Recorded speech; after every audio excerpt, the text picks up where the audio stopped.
Hey friends, welcome to the She's Emboldened YouTube channel. This week we are starting a brand new series on female friendship. My absolute favorite thing about this series is that it was created by you. I shot out some questions to my Instagram community and y'all gave all your questions and all your thoughts on female friendship, the good and the hard. Why is friendship important to us? We believe that healthy friendships are needed to have a healthy life, that healthy friendships are needed to have a healthy marriage, and that healthy friendships are needed to follow Jesus well. This episode, we're talking about how do you make time for friendships when you're also a wife and a mom. And I personally think that it is very difficult to be a really good friend while also having a healthy marriage and also being a good parent to your children. It takes a lot of intentionality, a lot of planning, and it's not just gonna come easily. You're going to have to make it happen. The second thing we talk about is what happens when you're always the initiator in friendships? Is this okay? Is this not okay? What do you do about it? What are our thoughts about that? And so my friend Sandy and I are talking about both of those things today. We hope you'll subscribe to our channel. We'd love for you to stick around, and I hope you enjoy the video. Hey guys, we're gonna talk about the ins and outs of female friendship today. What's hard, what's helpful, and all the things. So this is my friend Sandy. We've been friends since Sandy first moved to Winston. She's a physical therapist as well. We go to the same church. We do life together. She's my workout buddy once a week. What else do you want to tell people, Sandy? Yes, I just also have a heart for pursuing other people and making people feel loved and known. So definitely have a passion for female friendships. Have found a really sweet friendship in Jen over the years. We shared a lot of fun together. But yes, as she said, I'm a physical therapist. I'm married to my husband, Jonathan, for 7 years, and we have a 15-month-old son, Trevor. So yeah, that's me. Yeah, I asked Sandy to do this conversation with me because she's really good at pursuing people in friendship. This is something she cares a lot about. She's a really thoughtful friend. She's very high capacity for, I know I'm talking you up, for investing in people. And so I thought she would be a great person to have this conversation with us. Yes, I also say I'm like an extrovert, so yes. I definitely bring some personality to the table. I love being around people. People give me energy, so that is definitely something I enjoy. Yep. Okay, so I asked y'all online, what were your questions? What were your thoughts about female friendship? And the biggest thing that came up was, how do you balance friendships with marriage and kids? Because that's the life stage we're both in right now. I have 3 young kids, 5 and under, and Sandy has a 1-year-old. So that was everyone's biggest question. So what would you tell people? Yeah, I think the first thing to keep in mind is you have to fill yourself up first. Burnout's real in friendship and in ministry and with work. So spending time in the Word and prayer as a believer, taking time for yourself, it's not selfish. It's something we need to do. But I think as moms and women, like we're always pouring out to other people. So I think that's the first encouragement is just making sure you're finding time for yourself so that you feel that your tank is full, because if not, you're not going to be able to bring much to the table. And secondly, in marriage, I think just making sure you really communicate with your spouse and also make your relationship a priority. Making sure that when you want to do something that you are really just talking to your spouse about your plans, the person you want to be intentional with, the time you want to take, the things you want to do.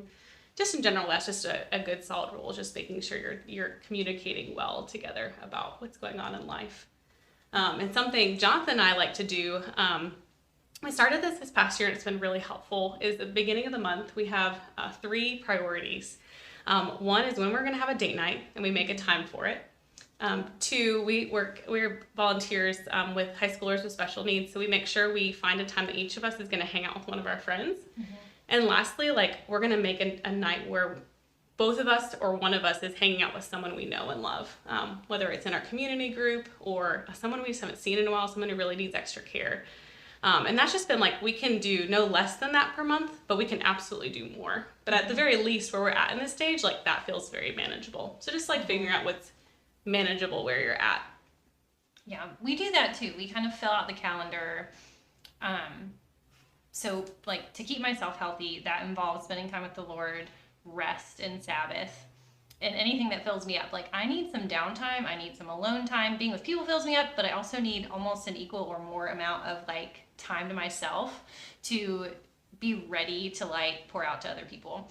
And then check in, if you're married, you're checking in with your husband and you're prioritizing that relationship first. And then it's your kids, right? And you've got a little guy, but I can see as like our kids get older, they're gonna need more time with us. They might need different things, and that might fill up some days on the calendar. And then it's friendship, right? So, or anything else you're committed to, like your current friends. I think you just have to look for ways that it works for you in your day to day.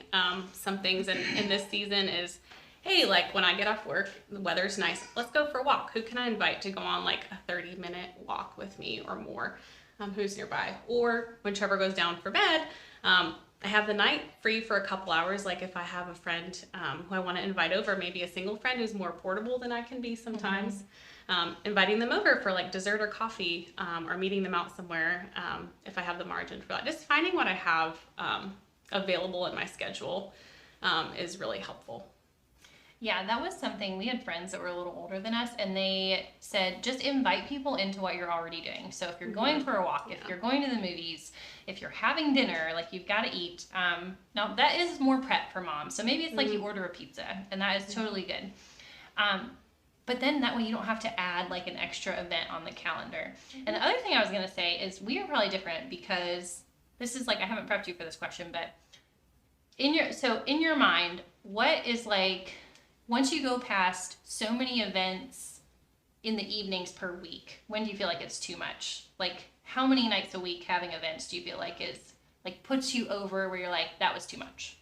Yeah, I think that's different like in each season. So for us, we usually have a Capernaum event every other week, which is our high school ministry of high schoolers with disabilities.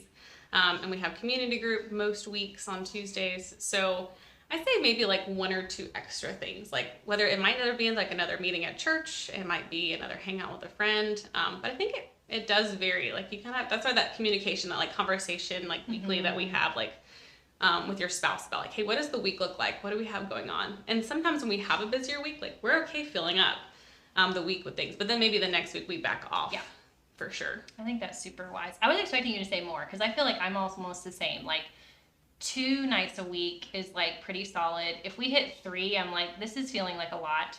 But just like you said, if you have a full week the week before, like decrease the next week, or it's like, we're just gonna say no, like across the board this weekend to events. Like we just need time with our family. So I think it takes checking in with your spouse, but I also think it takes checking in with you. And you're like, sure, how am I doing? Like it's gonna take some self-reflection and self-work to not burn yourself out. And then the other thing I would add is just talk to God about it, because sometimes we need to sacrifice our time for other people. Yeah. And other times we're just trying to people please. And so if you're like, I don't know, like about going to this event or whatever it is, just like talk to God, talk to your spouse. And I would add that too, because I think maybe people overcommit and then they just like pull out completely and they're like, I am done with like, with events. I feel that way sometimes where I'm like, this was too much. I'm going to take a month off of social events. Yeah. It's like balance. You have to know where you're at and where your family's at. But I will say often than not, sometimes even if you don't feel like 100%, like if you only have 50% to give, sometimes just showing up for a period of time is like worth it. Yes. I'm so glad you said that, because Johnny and I have had this conversation where it's like, okay, I really want to hang out with this friend, but I don't feel like I have the energy. And it's like, well, hang out for an hour or like hour and a half. I feel like if you have too many of those nights that are like 4 or 5 hours, like people are staying till midnight and you have to get up to work the next day, like you're going to be like, I'm never doing this again. So I'm so glad you said that too, because yeah, it can be, even that little bit of touch base is so important for relationships. Yeah. Sometimes it's just worth it to give a little more than you feel like you have at the moment, and then it ends up being really fruitful. Okay. Another common question or statement I got was that people said they're always the one who initiates and they get tired of it. So what would you tell those people? Yeah. I think me and Jen are both that way. We're both pursuers. We're both always the one who makes the call and sends the text and does the invite. And that's okay. Like we need those kind of people. it does get hard to be that person all the time. But I think it is important to have like realistic expectations about people. Like knowing first and foremost, like people are going to disappoint you, and like being able to give a ton of grace. And knowing you don't have to be friends with every single person or best friends per se. Like you have margin for a small knit group of close friends and then maybe a handful outside of that. And just kind of expecting that already.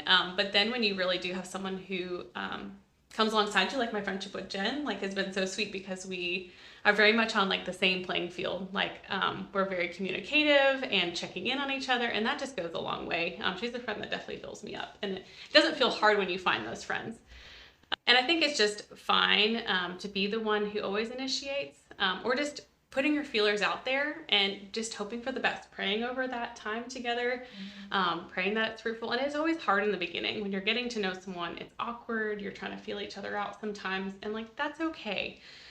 Just being persistent and consistent, and just hopeful that the other person will come alongside you, because those friendships are worth pursuing for sure. Yeah, I have mixed feelings about this question. I think it's a good thing to be okay with initiating most of the time. But I wonder if we should have more communication with unmet expectations in friendship. First of all, I know I know we should, because I've had so many women tell me, for example, that they were hurt by something their friend did. And my first question to them is, did you talk to them about it and tell them how you felt? And the answer is always no. And the danger of that is it sets up it goes one of two ways. Friends walk away from friendships that maybe they didn't need to. Or two, you build this wall between you and this person, and you're like, this is not someone I can count on. This is not someone I can trust. Where maybe they let you down because who knows what was going on, like in their life and in their day. Like you may not know. And so, yes, I think we should be willing to initiate. I think when we're secure in Christ, we can take more unmet expectations and relational hits and disappointment and keep coming back. And I don't know if you always, discernment in that with how often, and if it's a pattern of they never reciprocate, then maybe that's not the friend you want to invest in. But I do think being secure in Christ helps us be able to be the people that initiate. And just communicate. Like women are so, like myself included, are so bad about assuming the worst in why someone did something or why someone said something. And so just having a conversation like, I felt really hurt when this happened, or like, can you help me understand? And I'm bringing this up because I value our friendship and I don't want to put up a wall between you and I. Like I want this friendship to be healthy and deep. So yeah, those are my thoughts on that. I agree. I think communicating is so crucial in a friendship. And I think sometimes we're just scared because we don't want to offend that person. I think number one is choosing to believe the best about that other person. Like you said, like we don't know what's going on. We have our own interpretation about that experience that we had with someone. But until we ask them, and like really the good question is, help me understand. Like, and I love that. I think so many times we go into conversation just fearful and just want to avoid when we feel stressed or attacked or hurt. But I've found most of the time that just bringing it up with someone is usually always fruitful, just because you guys can get a better understanding where each other is at. And it may be harder to have that conversation, but then on the other side, it's so much sweeter because you can reconcile and then move forward in your friendship and just not let that be like a wrench between the two of you.